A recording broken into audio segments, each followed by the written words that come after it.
Maswerteng hapon po mga ka-STL. Narito na po ang resulta ng STL Pangasinan para sa araw na to, second draw, December 18, 2024, araw ng Miyerkules.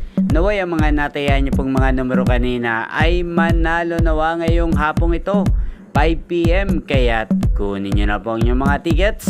Narito na po ang resulta.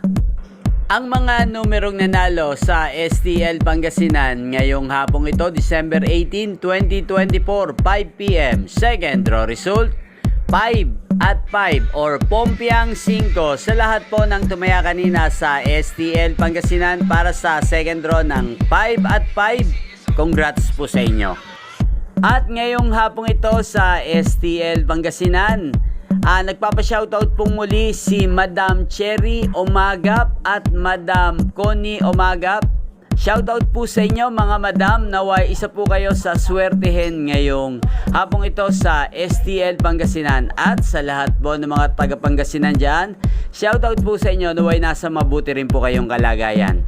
Inyo pong napanood ang resulta ng STL Pangasinan sa channel na to, Roderick Hernandez TV. Maraming salamat po sa patuloy niyo pong panonood at pagsuporta sa aking channel. Huwag pong kalimutang mag-subscribe. Thank you for watching. Sa mga nais pong ma-shoutout sa channel na to, mag-comment lang po kayo. Magkita-kita pong muli tayo mamayang alas 8:45 ng gabi.